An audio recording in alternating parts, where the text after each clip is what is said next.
माऊली डेव्हलपर्सच्या आचरा साईटवर असावं आणि मागच्या भागात आपण बघितलेलं की प्लिंथ फिलिंग केलेला.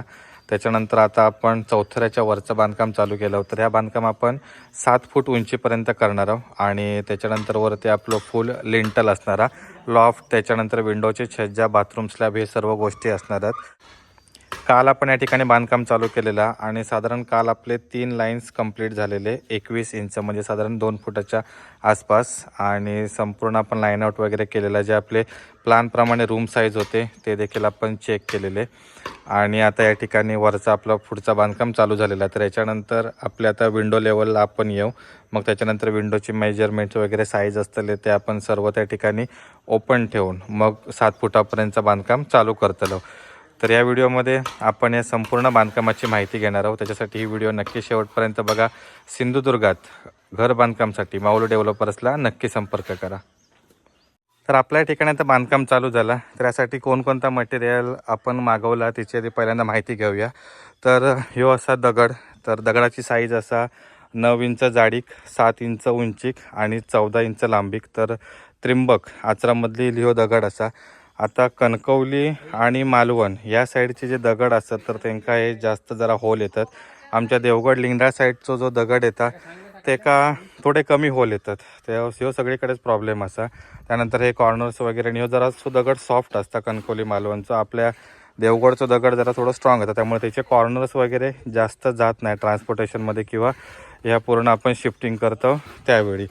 यानंतर हे का लागणारं सिमेंट, बांधकामसाठी लागणारं सिमेंट आपण अल्ट्राटेक वापरतो.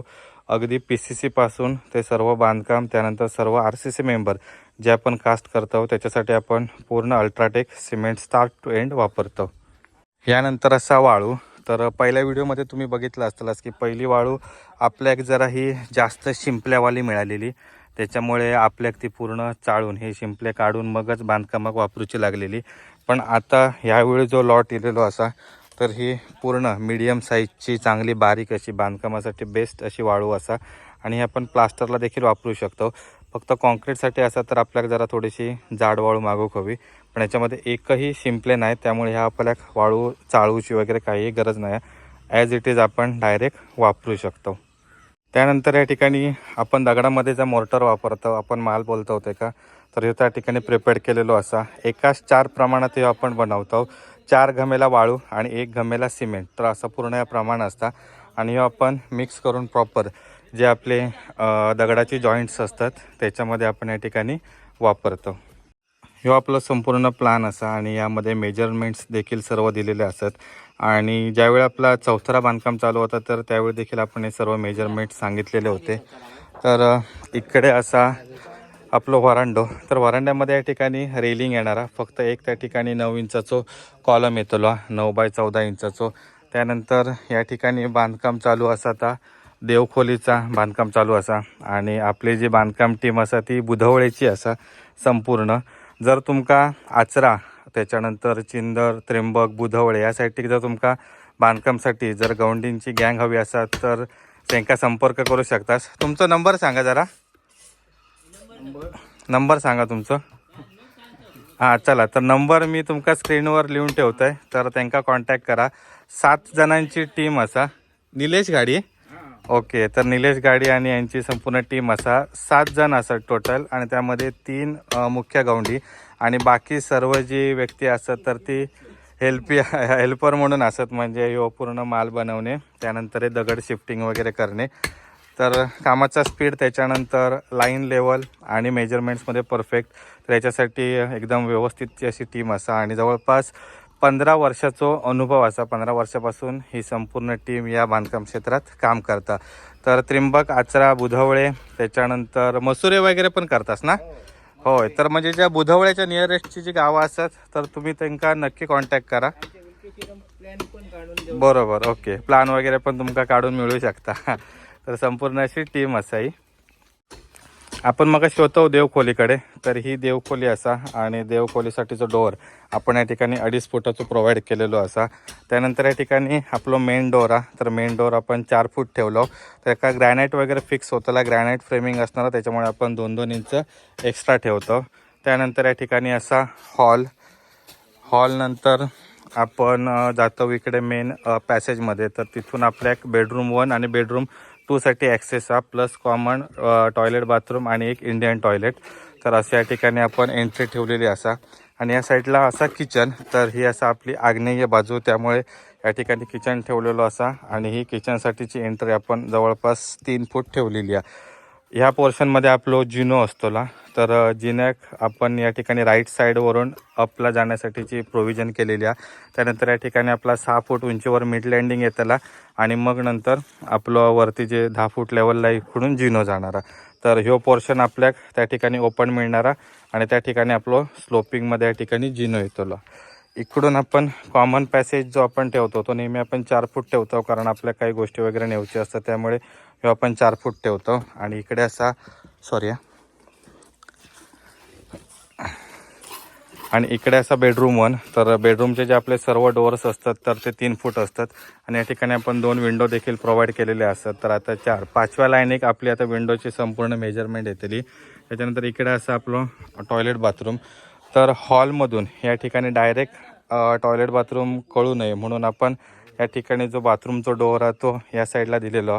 तर हे सर्व 2.5 फुटाचे डोअर असतात. आणि त्यानंतर हे जो टॉयलेटचा डोअर आहे तो देखील 2.5 फुटाचा आहे. आणि या ठिकाणी राईट अँगलमध्ये जो स्पेस असा म्हणजे साधारण 1.25 फूट ते या ठिकाणी 3 फूट. तर इकडे बेसिन असणारा. आणि त्यानंतर इकडून बाहेर जाऊ की एंट्री. तर ह्यो एक पॅसेज असा. तर इथून आपण बाहेर जाणार आहोत बॅक साईडला. आणि त्यानंतर बेडरूम 2 साठीची प्रोव्हिजन इकडे असा डोअर ओपनिंगची. तर ह्यो देखील 3 फुटा. पण सध्या आपण या ठिकाणाहून आपला मटेरियल सर्व येणारा, त्याच्यामुळे ही आपण भिंत घातली नाही. पण भिंत आपण सोडताना या ठिकाणी टप्प्याटप्प्यामध्ये सोडलेली आहे, जेणेकरून नंतरचं जर बांधकाम होताला तर याच्यावर होतं. आपण एकदम पूर्ण स्ट्रेट एजमध्ये या ठिकाणी बांधकाम ठेवू शकत नाही, कारण त्याला क्रॅक वगैरे जाऊ शकतात. त्यामुळे आपण टप्प्याटप्प्यामध्ये या ठिकाणी बांधकाम करतो.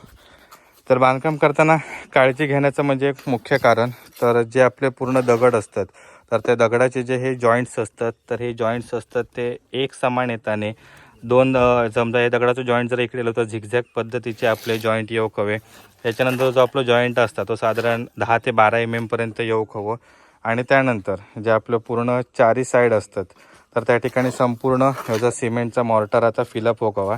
तर पहिल्यांदा दगड लावताना आपण जे आपली लाईन्स असतात तर त्याच्या बॉटमला या ठिकाणी दगड लावून घेतो. पण पहिल्यांदा लाईन दोरी जे आपली मेजरमेंट्स असतात तर तिची लाईन दोरीमध्ये सर्व दगड लावून घेतो. म्हणजे जे कॉर्नर 1 आणि 2 तर हे आपण पहिले लावून घेतो. त्याच्यानंतर एक लाईन फिक्स करतो.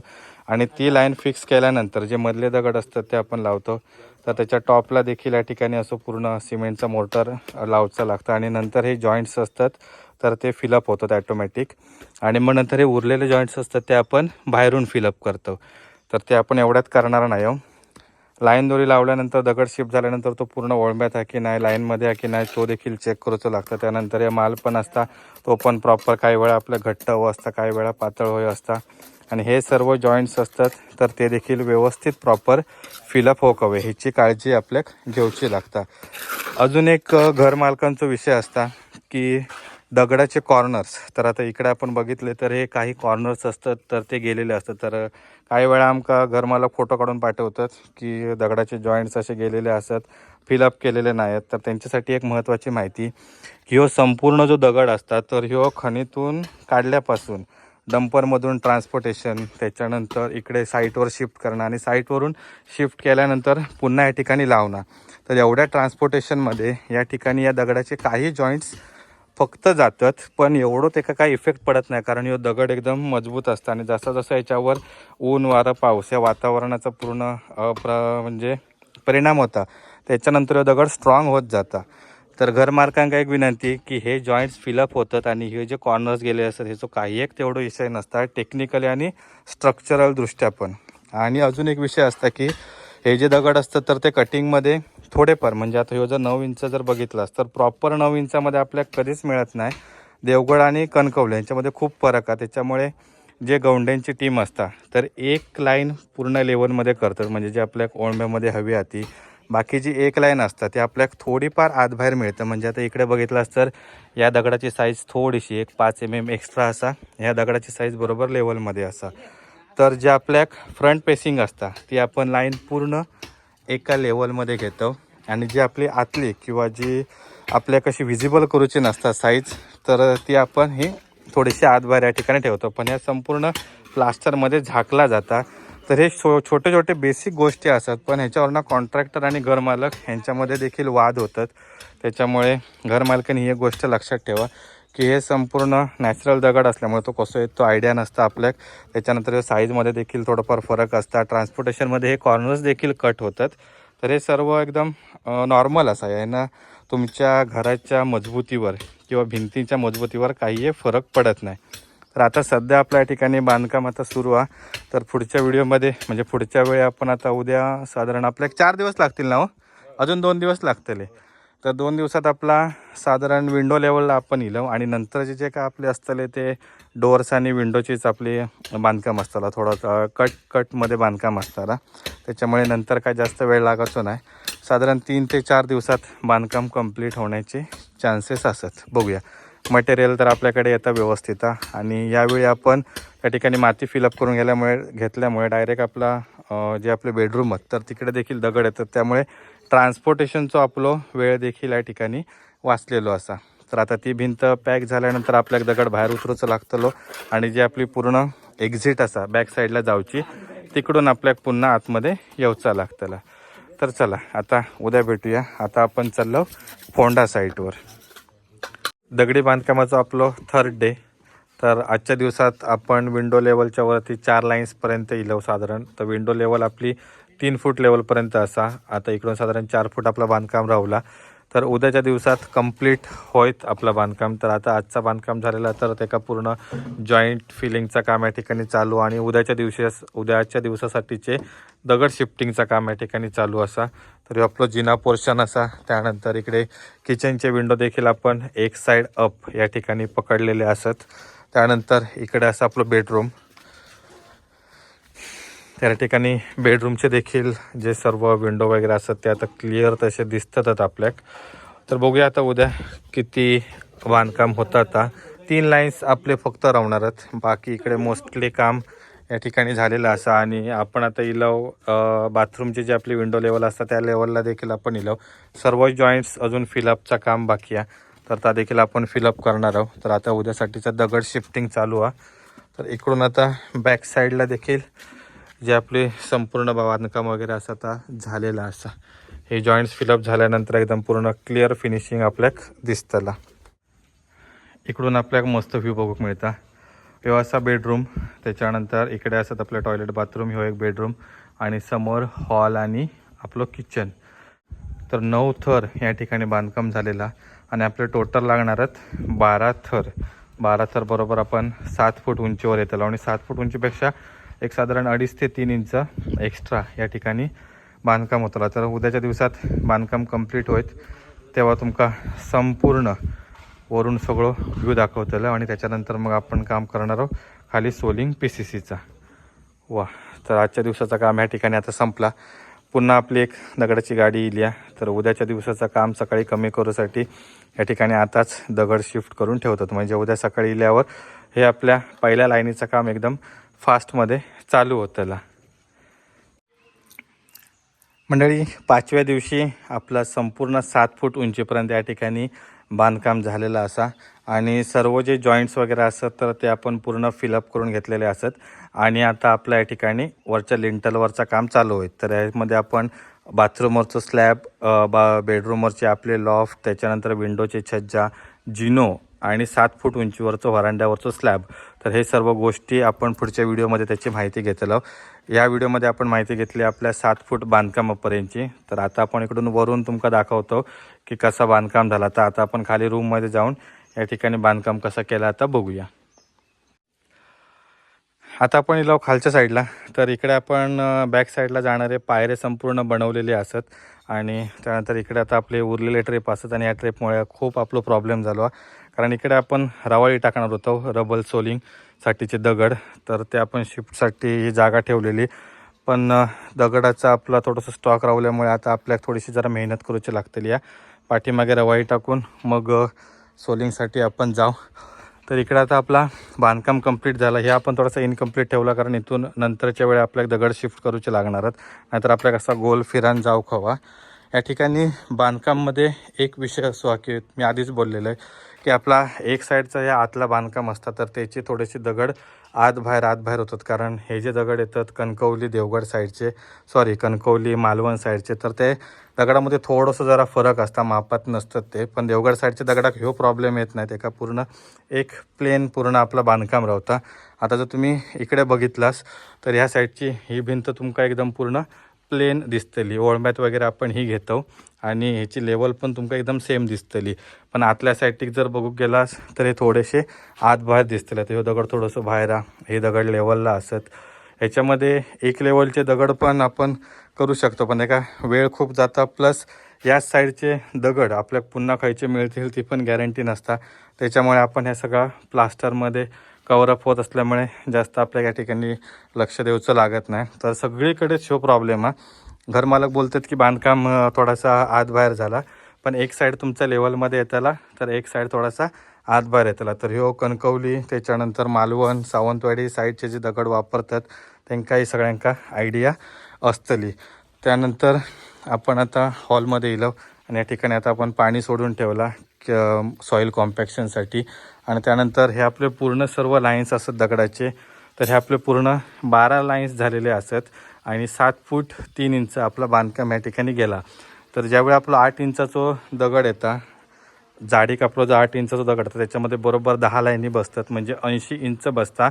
आणि ह्यो माल वगैरे आपलं आतलो पकडून 84 इंचापर्यंत आपण आरामात या ठिकाणी जातो, म्हणजे 7 फूट बरोबर बॉटमला जातो.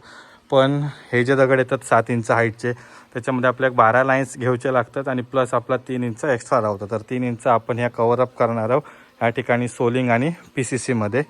तर त्याच्यामुळे आपली मग ही क्लिअर हाईट 7 फूट राहतली. नाहीतर मग 7 फूट 3 इंच जर रावला तर डोअर पॅनल वगैरे असतात तर हे आपल्या एक्स्ट्रा साईजमध्ये मागवचे लागतात आणि ते शक्यतो येत नाही. त्याची मिनिमम जी हाईट असते ती आपली 7 फुटापर्यंत असतं. प्लस आपलं जो मेन डोअर आहे तो पण आपलं 7 फूट हाईटला आणि 4 फूट रुंदीक असतं, त्यामुळे त्यांना सगळ्यांका ते प्रॉब्लेम करतात. म्हणून आपण या ठिकाणी जी 7 फूट आपली क्लिअर हाईट आहे तर ती सोलिंगमध्ये आणि PCCमध्ये वरती वाढवतलो. तर ह्या संपूर्ण आपलं असं विषय असतो. त्यानंतर आपली विंडो हाईट जर बघितली तर हॉलचे जे विंडो असतात तर ते आपली सील लेवल आहे 3 फुटावर असा आणि वरती 4 फूट आपली उंचीक आपण विंडो ठेवलेले असतात.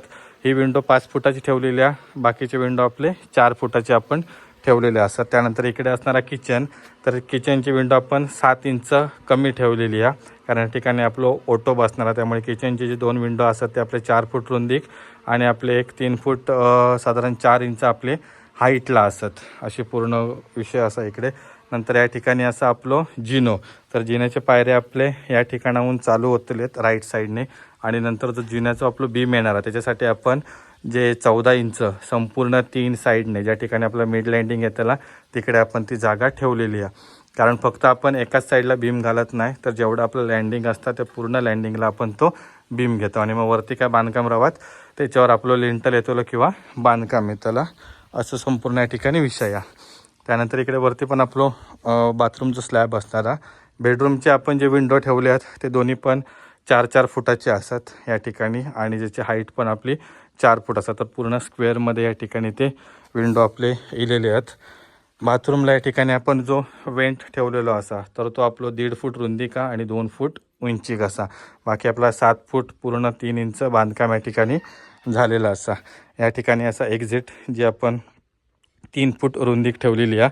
आणि ह्यो असा आपलं बेडरूम 2ची एक विंडो आहे ती आपली 4 फुटाची आहे, दुसरी विंडो आहे ती 5 फुटाची आहे. कारण या ठिकाणी ओपन स्पेस असल्यामुळे इकडून लाईट चांगलं येऊ होयो, म्हणून आपण ही विंडो मालकांनी सांगितलेली होती की आपल्याला मोठी हवी, मग त्याप्रकारे आपण या ठिकाणी ती ठेवलेली आहे. तर ह्या व्हिडिओमध्ये आपण संपूर्ण आपल्या 7 फूट बांधकामाची माहिती घेतलेली आहे. पुढच्या व्हिडिओमध्ये आपण माहिती घेतलं लिंटल कास्टिंगची, आणि त्यासोबत आपली अजून एक व्हिडिओ असा की आपण जा प्लिंथ फ्लोरिंगचा आपण भराव केलेला PCC करतलो सोलिंग, त्याची देखील आपली व्हिडिओ येतली आहे. मित्रांनो, या ठिकाणी आपल्या 7 फूट उंचीपर्यंतच्या बांधकामाक साधारण 2000 आपल्याक दगड लागलेले असत. फाउंडेशनला बघितलेले तर आपल्याक जवळपास 2300 ते 2400 आपल्याक दगड लागलेले आणि वरच्या बांधकामावर आपले 2000 दगड लागले. तर त्याच्यामध्ये लाईन्स आपले जास्त होते. चौथऱ्याक साधारण आपले 6 ते 7 लाईन्स लागले आणि इकडे 12 लाईन्स लागले. पण या ठिकाणी आपले डोअर, विंडो, जिना पॅसेज हे संपूर्ण ओपन एरिया असल्यामुळे या ठिकाणी 2000 दगड लागले. प्लस जे आपले भिडा वगैरे असतं, जे आपण या ठिकाणी दगडाचे तुकडे वगैरे आपल्याला टाकूचे लागतात, तर ते देखील एक दगड म्हणून काउंट होता. तर त्याच्यामुळे साधारण 2200पर्यंत या ठिकाणी आपल्या दगडाचा खर्च दिवसो लागणारा. एवढं एकूण पूर्ण आपल्या खर्च झालेलो असा. एकूण 1000 स्क्वेअर फीटच्या घरात साधारण जर आपलं 7 इंच, 9 इंच, 14 इंचाचा दगड असतात तर साधारण 4.5 ते 5,000 दगड लागतात. आणि एका लाईन्सला जर आपण बघू गेले तर 180 ते 200 दगड आपल्या ह्या एका लाईनला लागतात. आणि वरचे आपले जे लाईन्स असतात त्याच्यामध्ये थोडेसे कमी, कारण आपले विंडोचे आणि डोअरचे ऑफसेट संपूर्ण सोडलेले असतात. तर जर तुम्ही कणकवली, मालवण, सावंतवाडी या साईडला जर बांधकाम करत असाल आणि 7 इंच, 8 इंच, 7, 9 बाय 14चा दगड असतात तर साधारण 1000 स्क्वेअर फीटच्या घरात 4,500 ते 5,000 दगड शुअर लागतले. तुमच्या फाउंडेशनवर पण डिपेंड आहे, तुम्ही अतरस बांधकाम करतास की थप्पीचं बांधकाम करत असता. त्यानंतर तुमचे जे रूम साईज असतात ते जर कॉम्पॅक्टेड असते तर अजून एक 500-1000 दगड एक्स्ट्रा लागतात. जर रूम साईज मोठे असतील तर अजून कमी लागतात, 500-600 दगड. तर या पूर्ण कॅल्क्युलेशन आपण ॲव्हरेज दगड 1000 स्क्वेअर फीटच्या घरात साधारण G+ फक्त ग्राउंड आणि जिना टोपी असतात तर साधारण 4,500 ते 5,000 दगड लागतात. तर पुढच्या व्हिडिओमध्ये आपण सॉईल कॉम्पॅक्शन, प्लीन भराव ह्याची संपूर्ण माहिती घेणार आहोत. त्याच्यासाठी पुढची व्हिडिओ आपली नक्की शेवटपर्यंत बघा. ही व्हिडिओ कशी वाटली ती कमेंट करून नक्की सांगा. आणि अशाच घर बांधकामाच्या नवीन अपडेटसाठी आपलं सुवर्ण कोकण व्लॉग यूट्यूब चॅनल नक्की सबस्क्राईब करा.